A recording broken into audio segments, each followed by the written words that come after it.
When you're on your own, nobody's poking certain things. But then when you're in a relationship, they're like, why do you do that? Where is this coming from? Yeah, I don't think I've ever fully tried to like let them go or heal them or I keep perpetuating like the same fears where you've been able to like uncrack me in different ways and I've been able to uncrack you in different ways. And then we really get into the nitty gritty of the years of like starting to mend our lives. And then like unpack all and of then our unpacking shit. it. Allow her to like see that vulnerability and know she's not gonna leave. It's not like, oh, if I'm vulnerable, then like there she goes and I'm alone again, right? And so I think that just knowing that they're not going anywhere, obviously like you can't just show up like a bitch every day. Right. And then they should leave.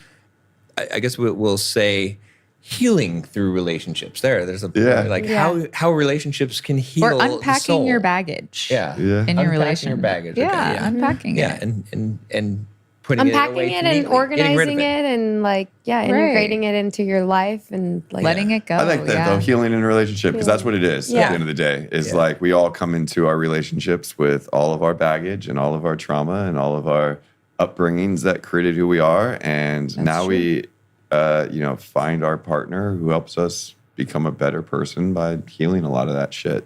Yeah. So, I mean, I think too, before you're in a relationship, you feel like, well, you guys definitely seem like people that work on themselves regardless of being in a relationship. And me personally, before I met John, I was like, wow, I've worked on so much stuff. I feel so good. Like I'm in a really good place. And then we got together and then here's all these things that were there that like, I honestly don't think I could have gotten to them on my own without John. And I don't know if you guys feel the same or if it's different. Yeah. I mean, without her, I don't think I would. I wouldn't be who I am today. And I think, I mean, we've had our shit that has opened up, like fights or different things that we've gotten into that have made me dig deep into where that's coming from my end. Yeah. And I've had to really unpack a lot of my, stuff that I didn't even know was there. Like thought I was just humming through life and things are good, but I think like you bury stuff so that you can continue to just kind of move forward. Yeah. And it's made me, unbury some of that stuff, face it, address it, so that I can show up for her in the right way. Yeah. Or maybe nobody's poking it, like when you're on your own, nobody's poking certain things. But then when you're in a relationship, they're like, why do you do that? Or like, where is this coming from? Yeah, John was just like, he's such a positive, like in general, like my John. It's so funny because he's a positive guy too. Because we're going to look back at this podcast and be like, which John are you talking about? Which one? But, my John is like, and to anyone who knows him knows that he's like this gregarious, like life of the party, like amazing human being. But I think like that you've lived a lot of your life without actually facing your emotions or your like turmoils within yourself and with your family and with your parents and like, even yourself, your friendships. And, me personally, I've dealt with a lot of things and I've talked about a lot of things, but I don't think I've like ever fully tried to like let them go or heal them or I like keep perpetuating like the same fears, where you've been able to like uncrack me in different ways and I've been able to uncrack you in different ways. It's just been like, I even said it in my vows, like you've healed me in ways that I never thought were even like that. I thought like we're past repair. I literally was about to bring up that part of your vows because I think that's when I lost it at your wedding. Because it's so true though, because it really resonated with me too, because John's healed so many things in me. And I just sobbed when you put that in your vows. And knowing what you've been through too and what that means to you, it's like, that was where I lost it. Obviously, I'm losing it now. But now I'm going to lose it. But no, like it's such a profound thing that like, maybe other people were just like, oh, but having experienced it myself and like knowing what you've been through and how John treats you and all that stuff, it was just really beautiful. It was a beautiful moment when John and I first got together. And it was when we were like, I can remember the night we were living in Little Italy. We had the galaxy light on, we had music playing, and like I was like, wow, like I never have to like fight again. And like not fight in the sense like, because obviously like in relationships you're gonna fight, but like fight in this like ugly like toxicity that I like grew up in. And you looked at me and you're like, nope, baby girl, like you're safe. And it was just like, oh, fuck. Like, you know, like it was like, I felt like a massive weight was lifted off my shoulders. But that was just the very beginning, right? Mm-hmm. And then we really get into the nitty gritty of like the years of like starting to like mend our lives. And then like unpack all and of then our unpacking shit. it. Yeah. It was like, oh, fuck, I'm safe. But wait a minute, you still got shit to go through. Like you still got shit to like unpack and like heal. But yeah, like. But we're doing it in a safe space now. Yeah, exactly.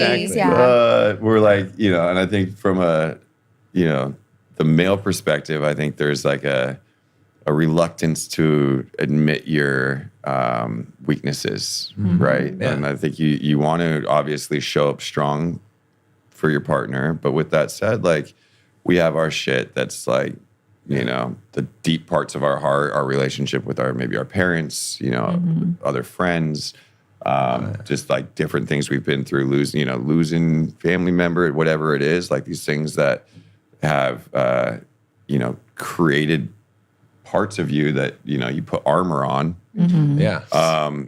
But it's been nice to be able to like know that I can like live in that stuff and experience some of it and like let my body and soul like process it and know that like I'm in a relationship where like I can allow her to like see that vulnerability and know she's not going to leave. Right. Yeah. Like it's not like, oh, if I'm vulnerable, then like there she goes and I'm alone again. Right. And so I think that just knowing that they're not going anywhere, you know, obviously like you can't just show up like a bitch every day because like, and then they should leave. But I mean, I think you need to be able to like address your more vulnerable parts and having a partner that can help you do that and can like help you open your heart and see these things. I think it's just the most powerful thing. No, I totally get that. Yeah. Like going back to the tub thing we were talking about in the last episode, like you're really not going to leave. I ask John that all the time because I feel like every time he sees this ugly side of me, you know, or like something that's wrong with me or what I've been through, I'm like, is he going to go? You know, like he's been here through a lot of stuff. Yeah. But I'm like, is one of these things though going to be, he's like, nope, I can't deal with this. I got to go. But you're right. I know deep down that he's not going to do that. Yeah. But it is that part of you that's sometimes like, oh, well, is this like buried thing inside of me going to be the crack that breaks the whatever's back, you know? The straw that breaks the camel's back. That's what it is. Yeah. Yeah, it's funny for me too, like just kind of like Nicole was saying, I mean, I thought I was the epitome of personal development. I mean, I taught it to guys, I coached guys. I was, you know, stoic philosophy here, you know, didn't react, you know, and I was just waiting for to be enlightened, just for enlightenment, just to, you know, poof into, you know, I was like, okay, I've reached the top level.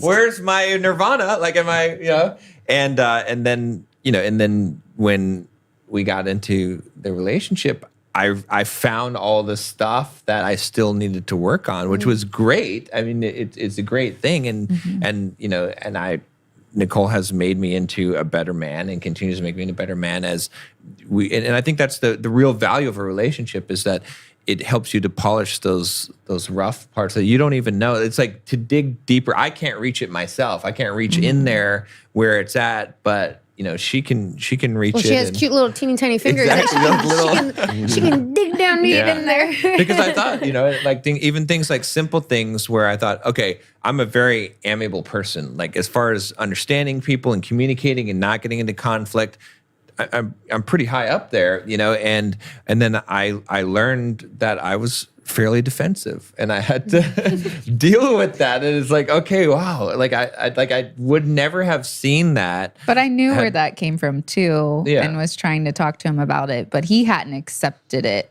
about himself yet. You know what I mean? And I tried to say it in a very like kind way, but you also have to accept the thing. Because there's plenty of things too that John's like, oh, no, you're doing this and it probably comes from this. And I'm like, I didn't accept it. So I'm like, no, it's, but then when you finally accept it, you're like, okay, now we can work on this. Yeah. And you can help me heal this thing that's, you know, been here, because you have to accept it. Otherwise you'll just be like, no, you're